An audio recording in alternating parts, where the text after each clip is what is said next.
After the blast, everything went quiet. Not just outside, but inside me, too. I remember the ringing in my ears, the smell of burnt metal, and the weightlessness right before I hit the ground. When I woke up at the VA hospital 2 weeks later, I was minus one leg and plus a lifetime of adjustments. That was 10 years ago. Since then, I've rebuilt my life piece by piece. The Army taught me resilience, but nothing prepares you for coming back home and realizing your home doesn't fit you anymore. Not physically, not emotionally. After months in physical therapy, I sold my two-story in the city and moved to the suburbs of Willow Creek Estates, a place I was told was quiet, safe, well kept. I wanted somewhere I could just exist, heal in peace. The house was a modest, single-level ranch style, with a wide driveway and enough space to build a proper ramp for my wheelchair. I had it custom-built, a smooth, sturdy incline with side rails and non-slip treads. It wasn't fancy, just functional. My porch became my haven. The early mornings, sipping coffee in the quiet, watching squirrels dart through the sycamores, I began to breathe again. That's when I met her, Patricia L. Hensley. The name itself didn't strike fear at first. In fact, the first time I saw her, she waved at me. I waved back.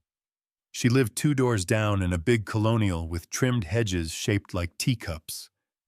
Her front yard looked like it came out of a landscaping magazine. White hydrangeas, symmetrical bushes, a flagpole with both the American flag and one that said, HOA proud. I thought she was just neighborly. Turns out that was her reconnaissance wave. 3 days after I moved in, I got a letter in the mail. It was in a cream-colored envelope with gold lettering. Willow Creek Estates, Homeowners Association at the top, followed by Notice of Exterior Violation, Lot 28. That was me. The violation: unauthorized ramp structure, impeding visual harmony of the community. I blinked. Impeding what? I reread it twice, then a third time. The ramp. The one that allowed me to enter and exit my own house. That's what she meant. At first, I thought it was some clerical error. I called the HOA office, left a message. A woman named Trish called me back, sounding half bored, half annoyed.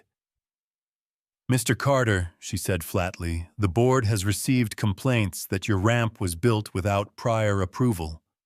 It must be submitted through the exterior modification request process. Otherwise, it's subject to fines. I explained it was for medical reasons, that I was a disabled veteran, that the ramp wasn't decorative, it was vital. I understand, Trish said, not understanding at all, but HOA bylaws require consistency. We can't make exceptions for aesthetics. Aesthetics. She said it like it meant more than function, more than safety, more than dignity. I hung up and sat in silence for a while. This wasn't the first time I'd had to fight for accessibility, but it was the first time it felt so personal. This was my home, my safe place, my fresh start. I checked the local regulations, ADA guidelines, the Fair Housing Act. I called my old friend Marcus, a fellow vet, and now an attorney for a disability rights group. He confirmed what I already suspected: they didn't have a legal leg to stand on. Still, I wanted peace. I drafted a letter, included my medical records, and a copy of my VA-issued disability rating. I explained the ramp's specifications. I reminded them gently that federal law superseded HOA bylaws. I got another letter the next week. This one was shorter. Your correspondence has been received. The board will review your request at the next scheduled meeting. That meeting was 3 weeks away. In the meantime, Patricia made herself known. She walked past my house every morning with a clipboard. Sometimes she took pictures of my yard. Once I saw her crouch down and measure the angle of my ramp. She never smiled again. Then came the citations. One for weed overgrowth along the side fence grass that barely reached ankle height. Another for faded paint on mailbox post.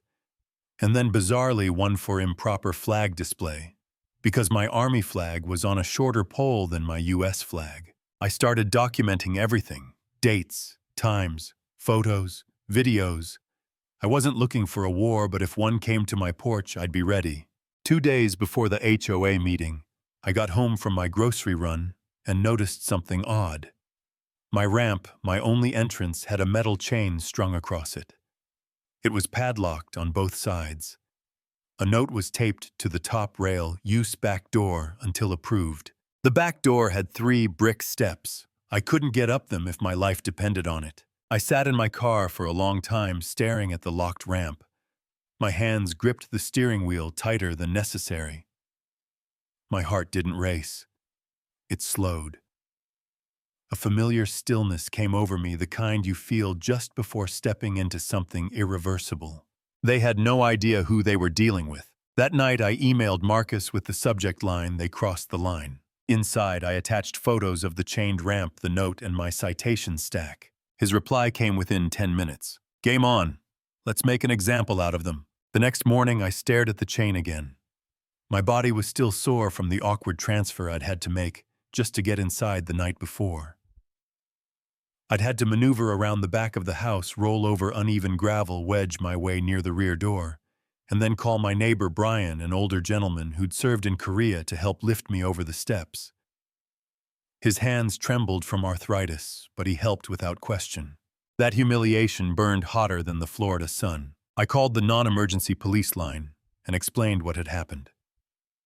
The dispatcher listened, then asked flatly, "Is the chain on your own property?" "Yes, Mom. It's my ramp, installed on my land up to my porch," she sighed. "Then this sounds like a civil dispute, not a criminal matter. You'll need to take that up with your HOA or file a claim." I thanked her and hung up the receiver, still warm in my hand. A civil dispute. What was civil about cutting off access to a disabled man's home? Marcus called 5 minutes later, already fired up. "This is a direct violation of the Americans with Disabilities Act, Carter. If they're obstructing access, especially with physical barriers, they've opened themselves up to real legal exposure. We're going to file a formal complaint both in state court and with the U.S. Department of Justice." He didn't have to ask if I wanted to proceed. I did. Before he hung up, Marcus added, "Do not touch the chain. Leave it exactly as it is. We'll need photographs and witness accounts. I'll call in a photographer and investigator today." By noon, a man named Greg, a private investigator from Marcus' firm, arrived with a camera, clipboard, and businesslike nod. He took extensive photos of the ramp, the padlocks, the note left behind. He interviewed Brian, who confirmed he'd helped me get inside the night before. He also interviewed our neighbor on the other side, a quiet single mom named Tina, who said she'd seen the fancy HOA lady near my porch around 9 a.m., the day prior, right around when the chain must have been installed. As Greg wrapped up, he handed me a printed letter sealed in an envelope. "Marcus asked me to give you this," he said. It was a cease and desist notice addressed to the Willow Creek Estates Homeowners Association, demanding immediate removal of the barrier and cessation of any discriminatory behavior against a disabled resident, citing violations of the ADA, the Fair Housing Act, and local ordinances. A formal notice of intent to sue accompanied it. I emailed a scanned copy to the HOA and followed it with a certified physical letter. 2 hours later, I received a response from Trish. "Dear Mr. Carter, the Willow Creek Estates Homeowners Association has received your recent correspondence. Please note that the HOA is within its rights to maintain neighborhood aesthetics and enforce community standards as outlined in our bylaws. Your ramp, though understood to be functional, was constructed without prior written approval. Until the board reviews and renders a decision, temporary access adjustments may be necessary. Sincerely, Trish H. HOA Administrator." Temporary access adjustments. That's how they framed it. Like this was some mild inconvenience, not a full-on blockade. But they weren't done. That evening, I found another envelope shoved into my mailbox, this one hand-delivered and unsealed. It wasn't from Trish. It was from Patricia herself, slanted cursive on thick ivory cardstock. "Mr. Carter, it's unfortunate that you've chosen a combative approach when a peaceful resolution was possible. Many in this community are concerned about property values and neighborhood standards. Your ramp, though perhaps necessary for you, sets a precedent we cannot allow. Please consider working with the board, not against it. Otherwise, you may find that life here becomes increasingly difficult. With respect, Patricia L. Hensley, HOA board member. With respect. That phrase sat at the bottom like a dagger dipped in honey. I kept the letter, scanned it, filed it under evidence. Over the next few days, things escalated, subtly at first. My trash bin, usually picked up on Tuesdays, was skipped twice in a row. Tina told me her kids were told not to play in my yard anymore. The landscaping company I'd hired canceled, citing pressure from the HOA to avoid non-approved modifications. And then the most blatant act yet. I came home from a routine visit to the VA clinic to find an orange sign staked into my yard.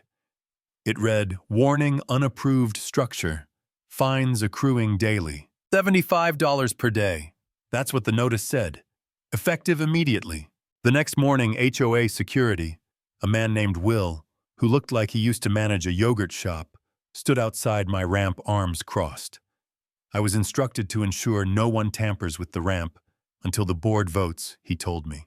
"This is my house," I said. "My land." Will shrugged. "Talk to the board." I didn't talk. I called Marcus. "They're harassing you," he said flatly. "And every new letter, every false fine, every intimidation, it's just making our case stronger. We're not just going to sue for access violations now. We're adding emotional distress and punitive damages." I asked him what came next. "Now," he said. "Now we make it official. We file in court. And we let a judge do what HOA Patricia thinks she already controls." For the first time in weeks, I smiled. That afternoon, the legal paperwork was filed with the county courthouse. I made copies and sent one to the HOA via registered mail. Another went to each board member personally. Patricia got hers hand-delivered. I watched from my window as Greg knocked on her door.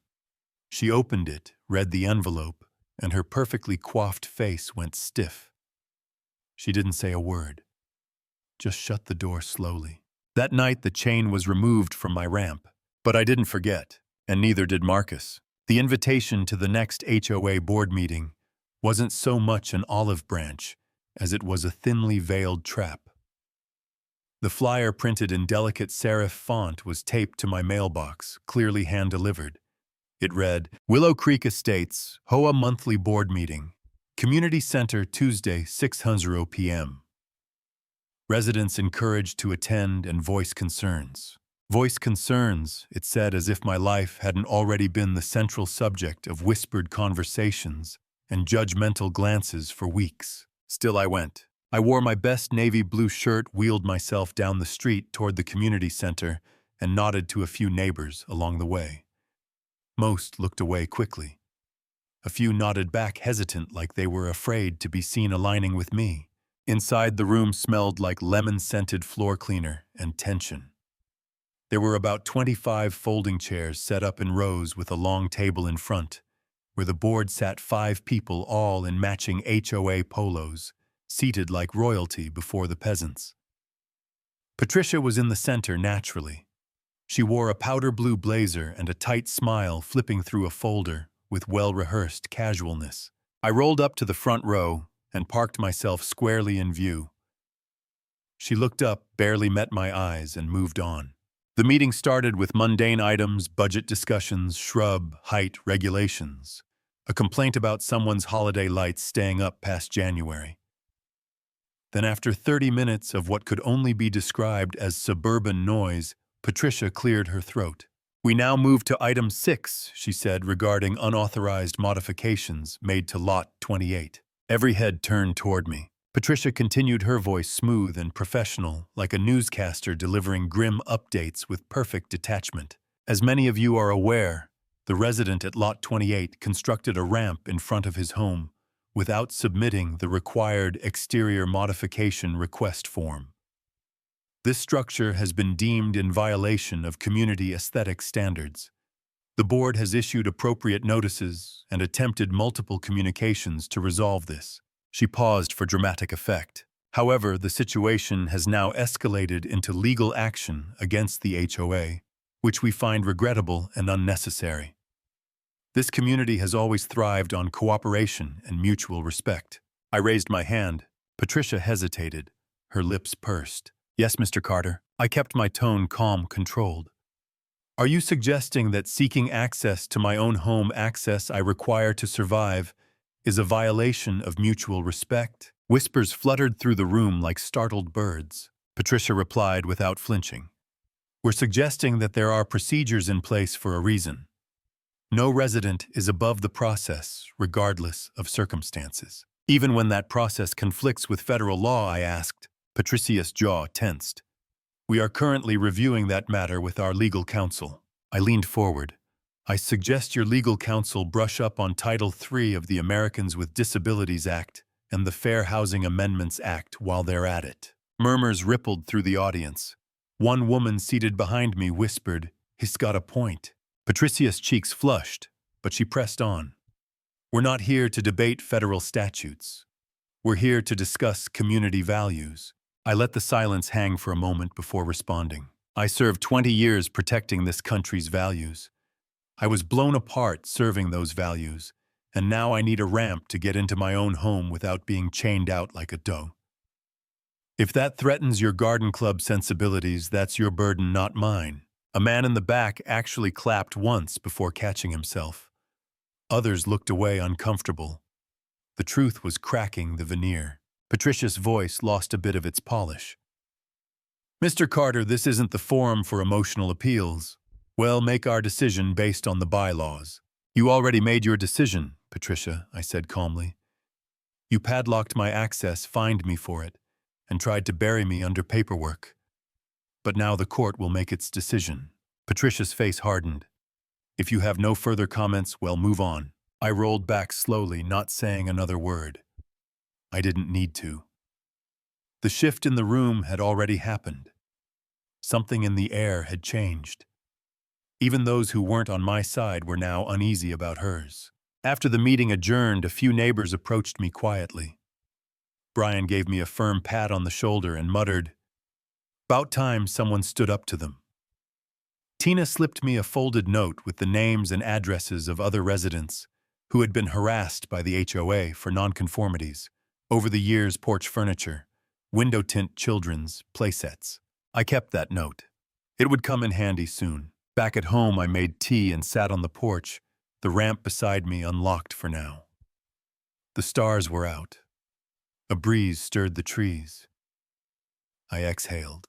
This wasn't just about a ramp anymore. This was about dignity, about power, about people who believed their position entitled them to steamroll the vulnerable. I knew that kind of mindset. I'd fought it in foreign lands. Now I'd fight it here. But I wouldn't be fighting alone anymore. Patricia had underestimated me. She thought I was just another quiet cripple tucked into a corner lot. But the ramp she tried to chain had become a platform, and the higher ground was mine now. The next morning, I sent out a batch of letters, official, detailed, and well-documented.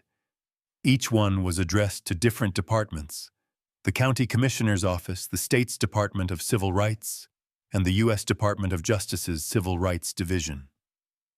Marcus had helped me draft them the night before, carefully citing every law Patricia's actions had violated. We were no longer sending warnings, we were escalating. By noon, Trish from the HOA office called me. "Mr. Carter," she began, her voice clipped and rehearsed. "We've received word that you're submitting external complaints to outside agencies." "I am," I said. "Because nothing within your internal process has shown even a hint of fairness." "Well, that's unnecessary," she replied quickly. "We're willing to work with you." I didn't respond right away. She continued. "If you just follow the proper procedure, submit a formal application for the ramp modification, wait the standard 60-day approval period, and remove the structure in the meantime, this could be resolved." I nearly laughed. "You want me to remove my only access to my home for 60 days? It's the policy, Mr. Carter. Your policy conflicts with federal law," Trish sighed. "I'm just doing my job." "So am I," I replied and hung up. I wasn't angry. I was focused. Patricia and her board had made one fatal miscalculation. They assumed I would fold, that I'd be embarrassed, isolated, intimidated into compliance. but they hadn't counted on my discipline. On the decades I had spent navigating bureaucracies far more complex and dangerous than an HOA, or on the silent fury that bubbles when you're told again that your disability makes you an inconvenience. That afternoon, I hand-delivered a large brown envelope to the local news station. Inside were copies of the HOA citations, photos of the padlocked ramp, Patricia's handwritten note, and the letters of support from neighbors like Tina and Brian. I didn't include my name on the label. I knew the story would speak for itself. 2 days later, a reporter showed up at my door. Her name was Naomi Price, a young journalist with sharp eyes and a notepad already half filled with scribbles. We received a tip about some HOA discrimination here in Willow Creek Estates. Mind if I ask a few questions? I invited her in. For an hour, I told her everything. I walked her through the timeline, showed her the ramp, the citations, the photographs. She took pictures of the ramp, recorded sound bites from me on the porch, and even interviewed Brian, who didn't hesitate to speak into the microphone. He served our country, he said simply, and now they're trying to fence him out of his own home. Before Naomi left, she looked at me seriously. This story's going to upset some people. I hope it does, I said. That night, the HOA held an emergency board meeting. The flyer was vague: Willow Creek Estates, HOA Special Session Board, only not open to public. But the whispers were loud. The neighborhood group chats buzzed. Tina forwarded me screenshots of messages Patricia urging residents not to speak to the press, claiming misinformation was being weaponized. The next morning, the local news segment aired. It ran under the headline, "Wheelchair Access Blocked by HOA Federal Complaint Filed." The footage was raw, clear, and unmistakable. The chained ramp. Patricia's note. My voice firm but calm, describing what it felt like to be locked out of your own life. By noon, my inbox was full. Veterans I'd never met wrote to offer support. One man who'd lost his legs in Iraq said he'd experienced something similar and offered to testify if the case went to trial. Local disability rights advocates reached out asking how they could help. Even a councilman's office called requesting a briefing, but not the HOA. From them there was only silence. No apologies, no gestures of goodwill, no recognition of wrongdoing. Then came the fines. Daily citations continued, $75 a day, now up to $1050. I kept each letter stacked neatly in a folder labeled retaliation. One morning, Greg, the private investigator, showed up again. He'd been following up on something Marcus had asked for HOA financial records. Turns out, in their aggressive pursuit of me, the board had dipped into legal reserves funds that were supposed to be voted on publicly. Greg handed me a report. They're using HOA dues to pay for Patricia's personal attorney. I blinked. Isn't that illegal? Greg nodded. It's murky. But when the board uses collective funds without transparency, especially to defend actions tied to personal conduct, it gets risky. So we're adding that to the case. Oh yes, Greg said. It's becoming quite the list. By the end of the week, Marcus filed an amended complaint. This time, with formal accusations of discrimination, retaliation, and financial misconduct. It named both the HOA as an entity and Patricia personally. The filing sent a shockwave through the neighborhood. That weekend, a group of residents showed up at my house unannounced. 6 of them. Tina was among them, along with a retired teacher, a nurse, and 2 parents, whose children had also been cited for violating play structure size limits. They stood in my front yard while I watched from the porch. "We just want to say," Tina started, "that we're sorry it took us so long. You shouldn't have been fighting this alone." The others nodded. One man handed me a petition already signed by 36 households calling for Patricia's removal from the board. I looked at the names. People I'd seen but never spoken to. Neighbors I assumed had quietly disapproved. But here they were, standing in solidarity. "We're going to present this at the next open board meeting," Tina said. "You deserve to live here in peace." I didn't say anything for a moment. My throat felt tight. Finally, I nodded. "Thank you," I managed. That night, I sat alone in my living room, looking at the petition.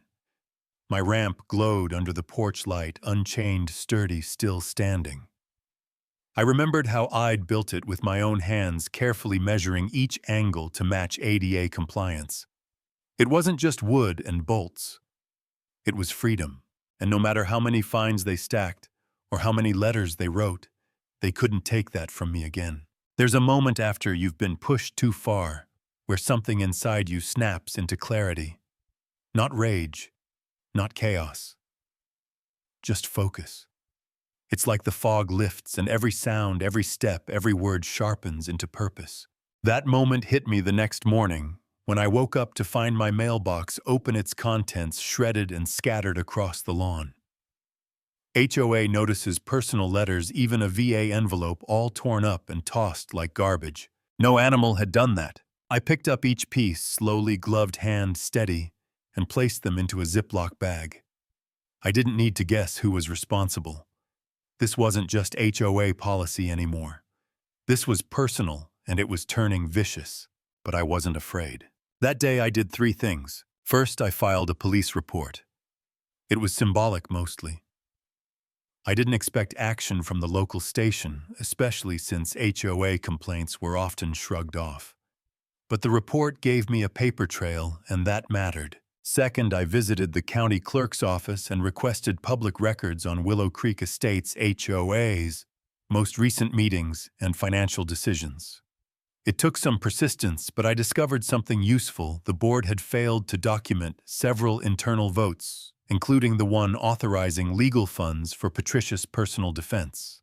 Third, I made a phone call to a woman named Marisol Alvarez. Marisol was a decorated civil rights attorney with a reputation for making HOA boards tremble. We'd met years ago at a veterans housing panel.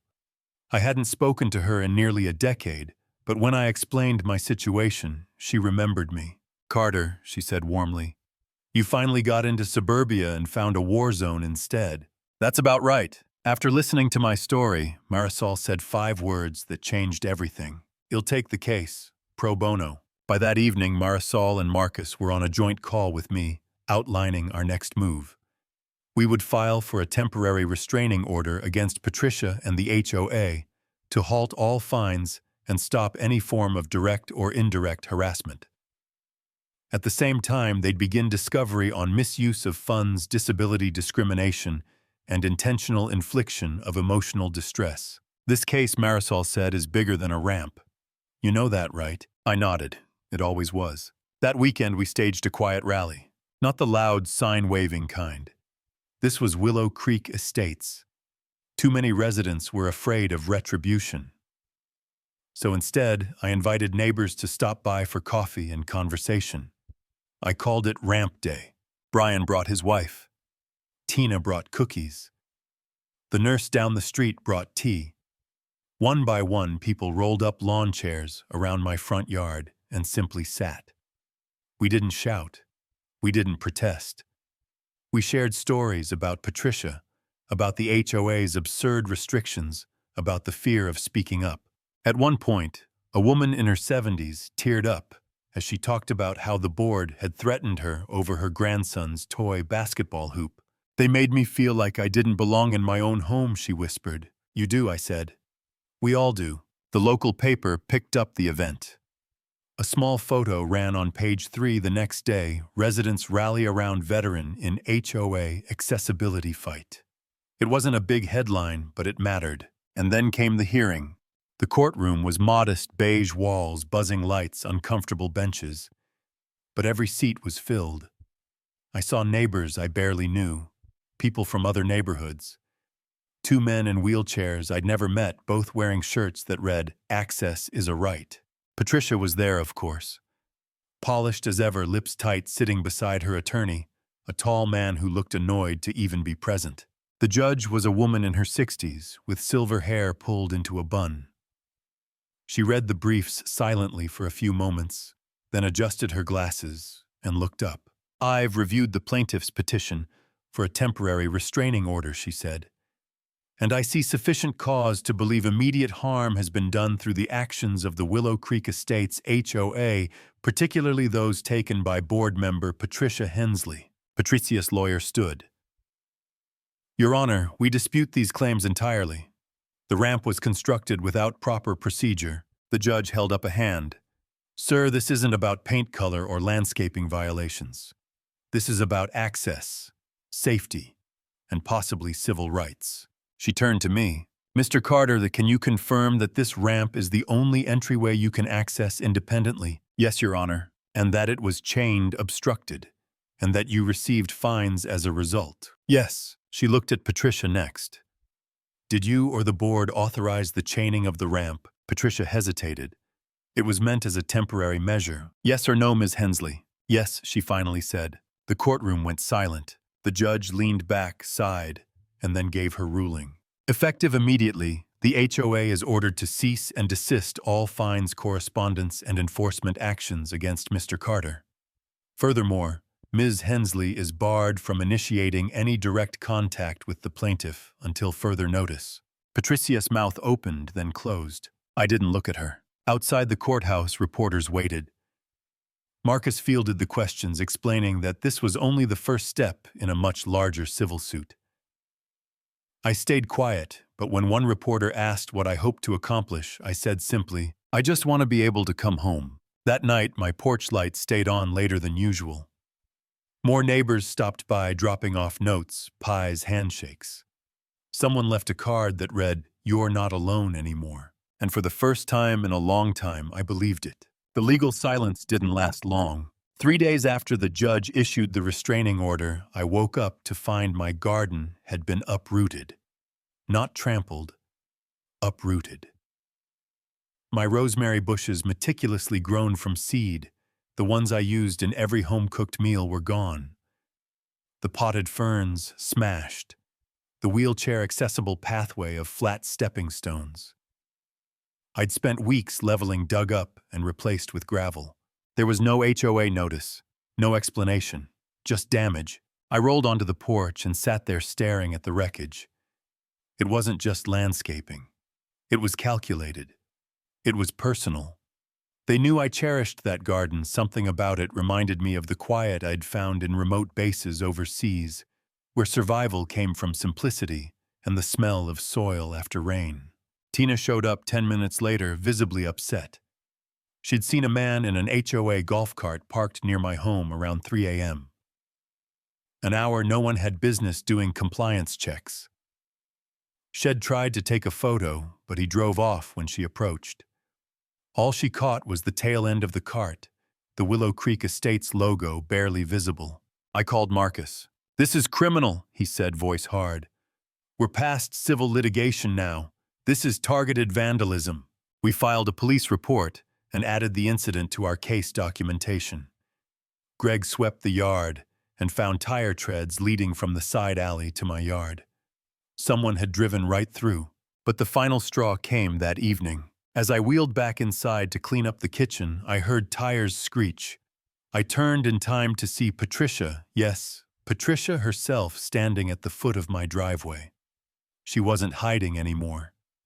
She wore a silk scarf, big sunglasses, and that same smug expression she always wore at HOA meetings. She pointed a finger at me. "This is what happens," she said loud enough for neighbors to hear, "when you try to turn a peaceful community into a circus." I didn't move. I didn't speak. I just stared at her. "You brought the media here. You turned people against each other. This neighborhood was perfect before you moved in." Tina stepped onto her porch. So did Brian. So did a woman across the street I didn't know by name. One by one, porch lights flicked on. No one said anything.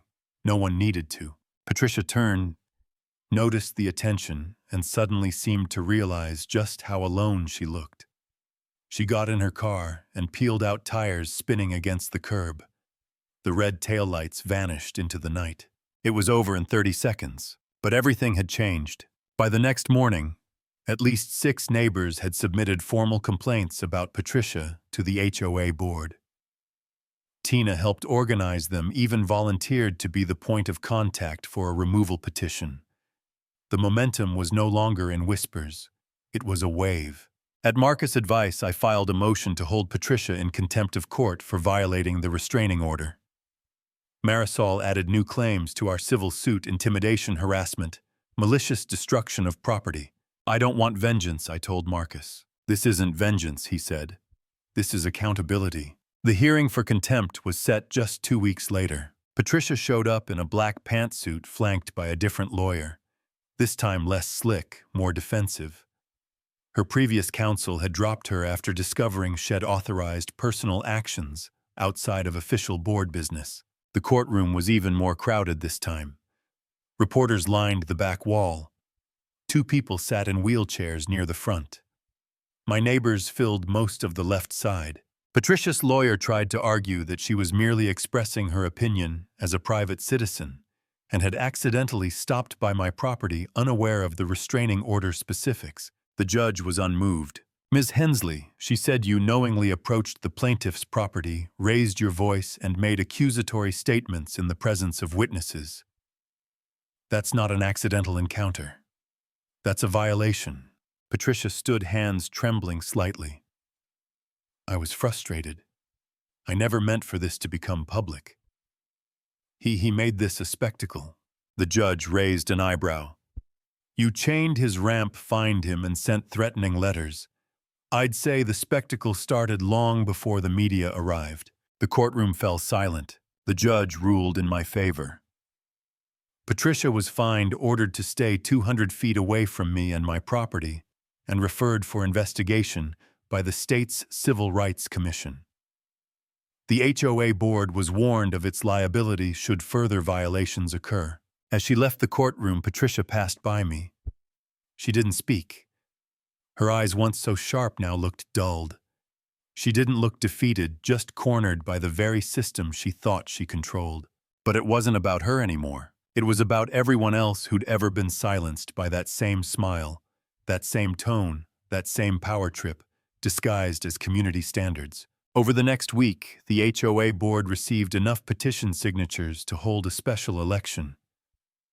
Patricia was removed as board member by majority vote. For the first time in 15 years, her reign was over. And Willow Creek Estates began to feel different. The first time I rolled past her empty house, the hydrangeas out front looked limp and neglected. A for sale sign had gone up overnight. The woman who once ruled with citations and threats now vanished with no press conference, no farewell letter, no legacy. Back at home, Tina and Brian helped me replant the rosemary bushes. I laid the new stones for the garden path myself, each one pressed into the soil with purpose.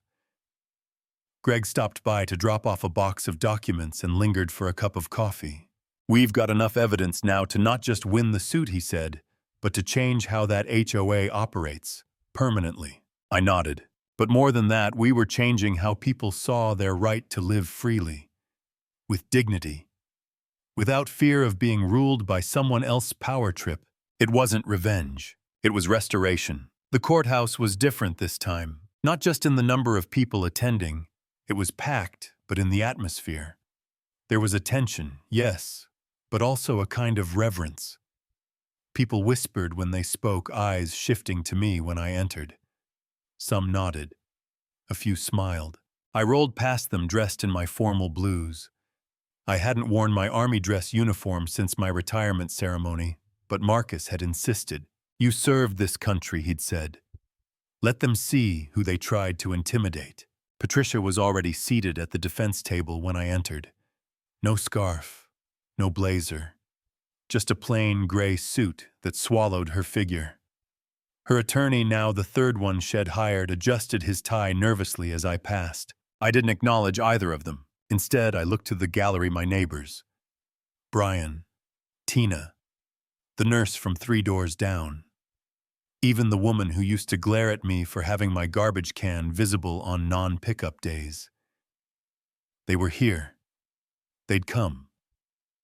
Not because they were forced, but because they understood now. What had happened to me could have happened to any of them. The bailiff called the court to order, and the judge entered, same woman as before, but now she carried a thicker file folder. She looked over the room once, then adjusted her glasses. This is the matter of Carter versus Willow Creek Estates Homeowners Association and Patricia Hensley. The plaintiff alleges multiple violations of federal and state disability laws, intentional infliction of emotional distress, and malicious harassment. She looked to Marcus and Marisol. "Are you ready to proceed?" "We are, Your Honor," Marisol said, her voice like tempered steel. What followed was 4 hours of testimony, evidence, cross-examinations, and piercing truths. Marisol began with a quiet but devastating opening statement. She showed photos of the padlocked ramp, the destroyed garden, the orange citations that piled up day after day. She read Patricia's handwritten letter aloud, her voice never rising, but cutting like glass. "Please consider working with the board, not against it. Otherwise, you may find that life here becomes increasingly difficult." That one sentence, so polite, so thinly veiled, hung in the air like poison. Then came the testimonies. Tina described the night she saw the golf cart lurking outside my house. Brian recalled lifting me over the back steps because the ramp had been chained. The nurse spoke of seeing Patricia take photos of my ramp and measure it like it was some threat to society. Then it was my turn. I rolled to the front, raised my right hand, and was sworn in. The courtroom was silent. "I didn't ask to be injured," I said softly. "I didn't ask to lose a limb. But I accepted it. I adapted. I learned to live again. And when I bought my home, I thought I was doing something brave, starting over on my own terms. I never expected that the biggest obstacle to my freedom wouldn't be stairs or sidewalks, but a neighbor with power and a clipboard." Patricia's attorney tried to poke holes in my story. He asked why I hadn't filed the ramp request earlier, why I didn't try to compromise. I answered calmly, "Compromise. Compromise means both sides give a little. But from day one, I was the only one giving. My access, my dignity, my peace, all taken." He tried to suggest I wanted attention, that I had invited the media. "No," I said. "I invited justice. They just showed up to watch it arrive." Then came the defense. Patricia didn't take the stand. Her attorney claimed she was not in the right state of mind to testify and tried to rely solely on procedural defenses, that the HOA had a right to enforce its bylaws, that no discrimination was ever intended, that I had escalated things unnecessarily. But it rang hollow. When the judge finally spoke, her voice was low, measured, and final. "This court finds in favor of the plaintiff, Mr. Carter, on all counts. The Willow Creek Estates Homeowners Association is hereby ordered to pay compensatory damages in the amount of $125,000, with an additional $5,000 in punitive damages for their willful violation of federal civil rights protections. Ms. Patricia Hensley is personally liable for $25,000 in punitive damages and is barred from serving on any homeowner association board within the state for a period of 5 years." You could have heard a pin drop. Patricia didn't cry. She didn't yell. She just stared forward, her face blank. Her reign built on intimidation, on decorum weaponized, was over. As the gavel came down, people in the gallery stood, not clapping, just standing. Like soldiers honoring the fallen.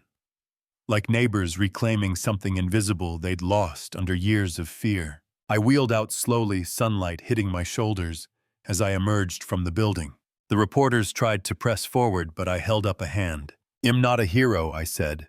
"I'm just a man who wanted to go home." That night, I returned to my porch. The rosemary was growing again. The stones in the garden path were still fresh, still finding their place in the earth. But the ramp, my ramp, stood firm, untouched, eternal. And so did I. In the days that followed the verdict, Willow Creek Estates didn't just change, it transformed. The court's decision rippled through the neighborhood like a dropped stone in still water. People who had once whispered behind closed doors began to speak openly. The very atmosphere of the community shifted from hushed obedience to cautious empowerment. Within a week, the HOA bulletin board outside the community center was stripped of Patricia's laminated memos. Her name was removed from every posted regulation, every email footer. The compliance alerts that used to be mailed out weekly disappeared entirely. For the first time in years, silence didn't feel like a threat. It felt like peace. But the biggest change didn't happen on paper. It happened in people. Neighbors who had never spoken more than a nod now waved when I passed. Tina's daughter brought me a hand-drawn card that read, "Thank you for standing up."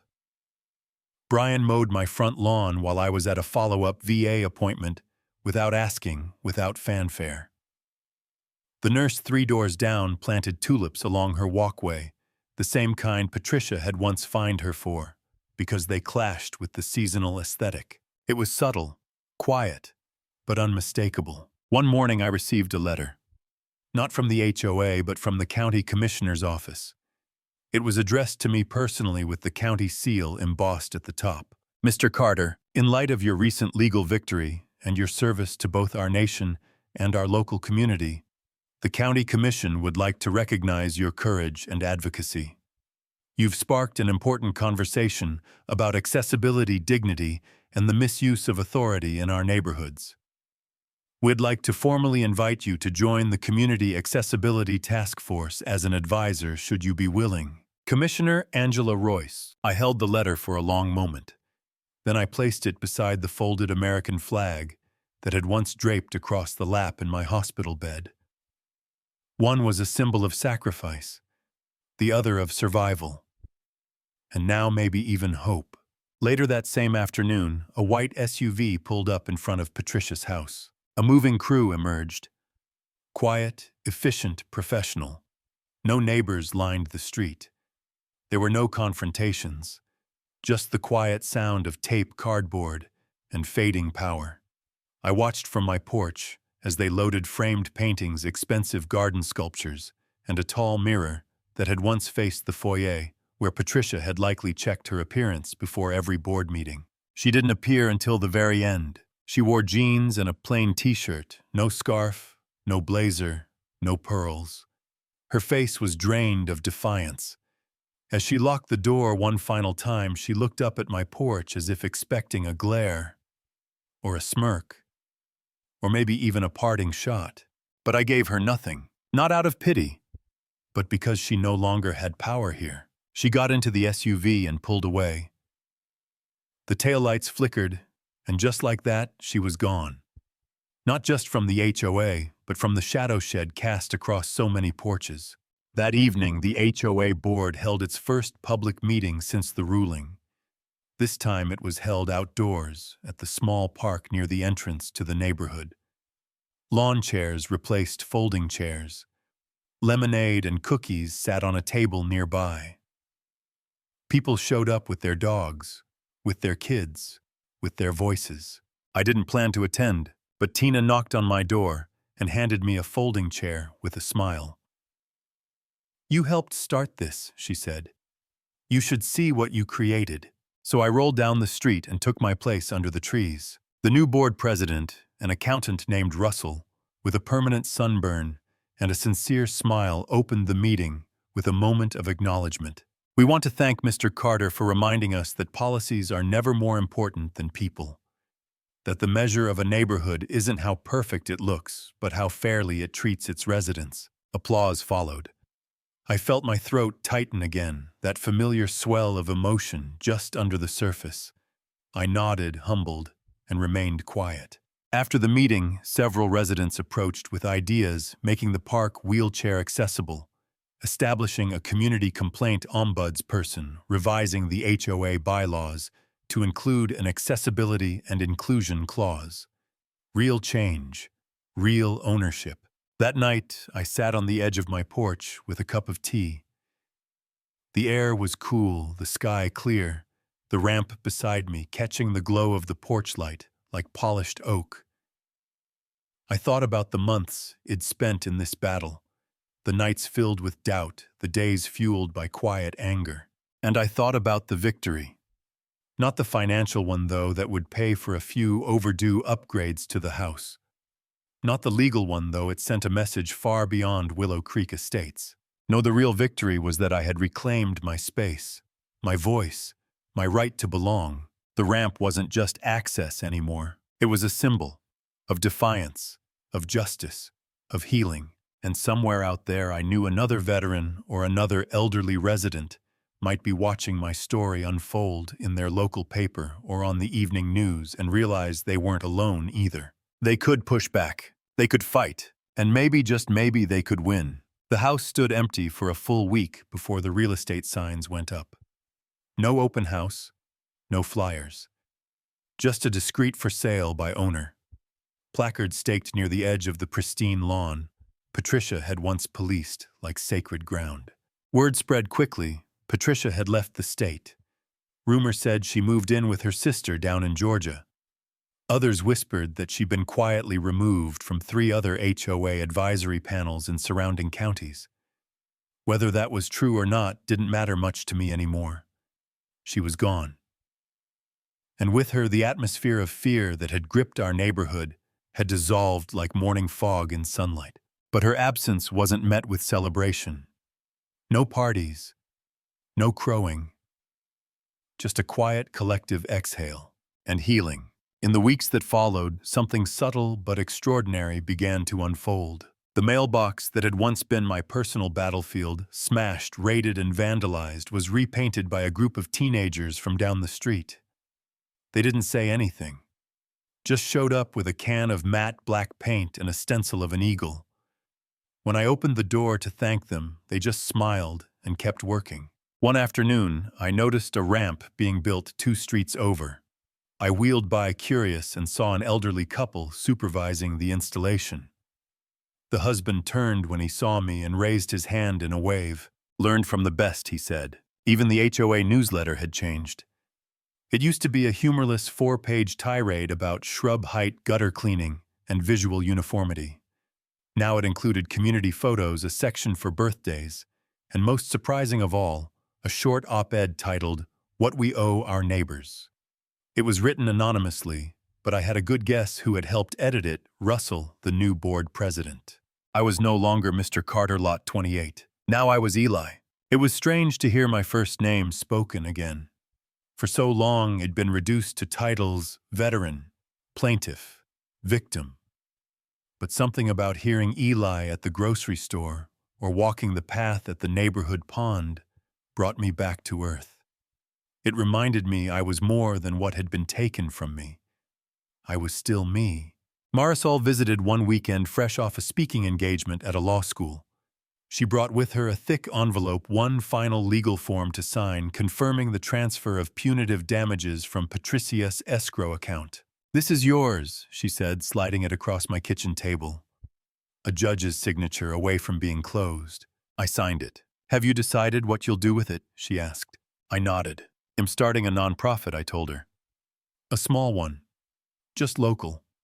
It'll help seniors and disabled vets modify their homes for accessibility. You'll call it the Ramp Project." Marisol smiled. "You really don't sit still, do you?" "I've done enough sitting for a lifetime," I said, and we both laughed. Later, as she drove away, I sat on the porch and opened a weathered notebook I'd kept during the early months of the HOA battle. It was filled with half-scribbled notes, dates, quotes from conversations, and emotional gut punches I hadn't dared share aloud.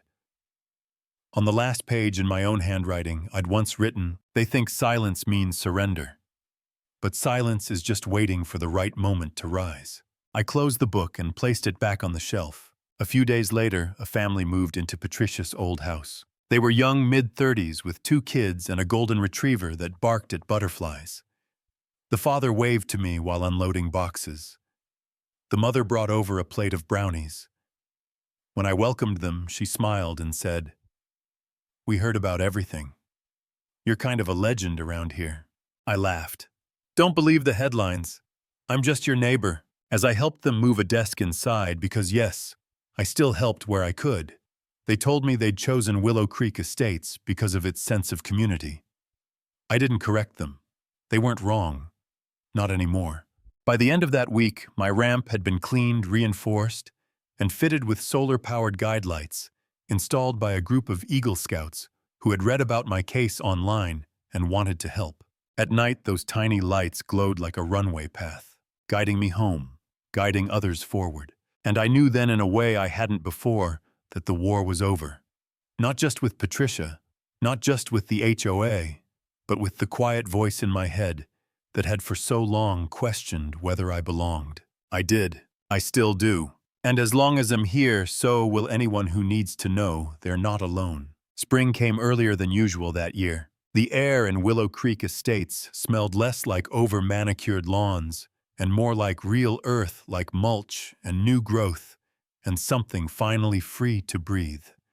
The kind of spring where porch lights stayed on longer, not out of fear, but because neighbors were lingering outside to talk, to laugh, to live. The HOA, once feared like some silent overlord, was now just a collection of neighbors, imperfect, but human. Russell had opened every board meeting with a quote since Patricia's departure. The last one he read stayed with me: "Power is not in authority, but in accountability." The civil suit officially closed in late March. The final payment cleared. All fines against me were wiped. The court's ruling had been cited in 2 separate HOA reform discussions at the state level. Marcus sent me an email that simply read, "Your fight wasn't just for you." And he was right. One morning, as I sat out on the porch sipping black coffee, a letter arrived. No return address.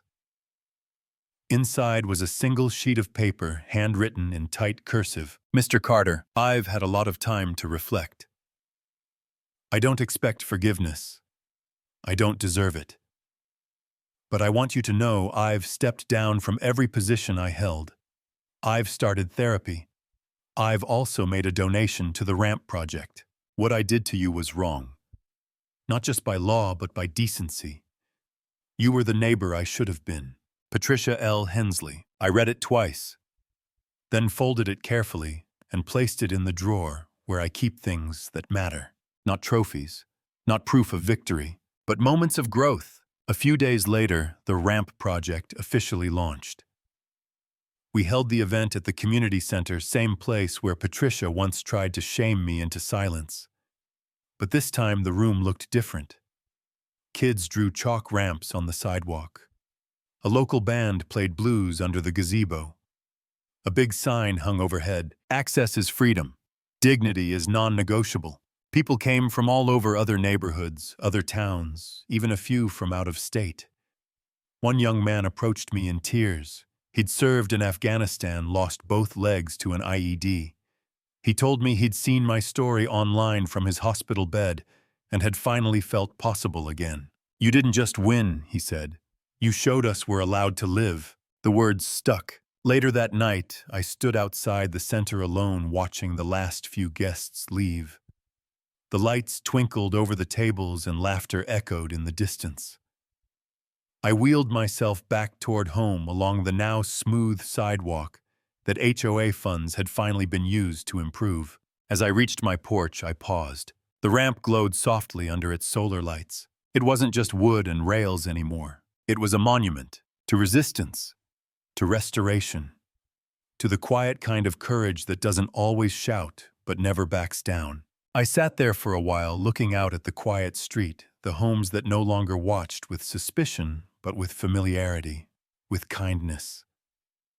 I thought about what it meant to truly come home, not just to a place but to yourself. And in that silence, I felt something I hadn't in years: peace. I took a deep breath, leaned back in my chair, and let the night wrap around me like a soft blanket. No more battles to fight. No more doors to unlock. Just the steady, healing truth. I belonged. I always had. And no one, not an HOA, not a clipboard tyrant, not a broken system, would ever make me forget that again.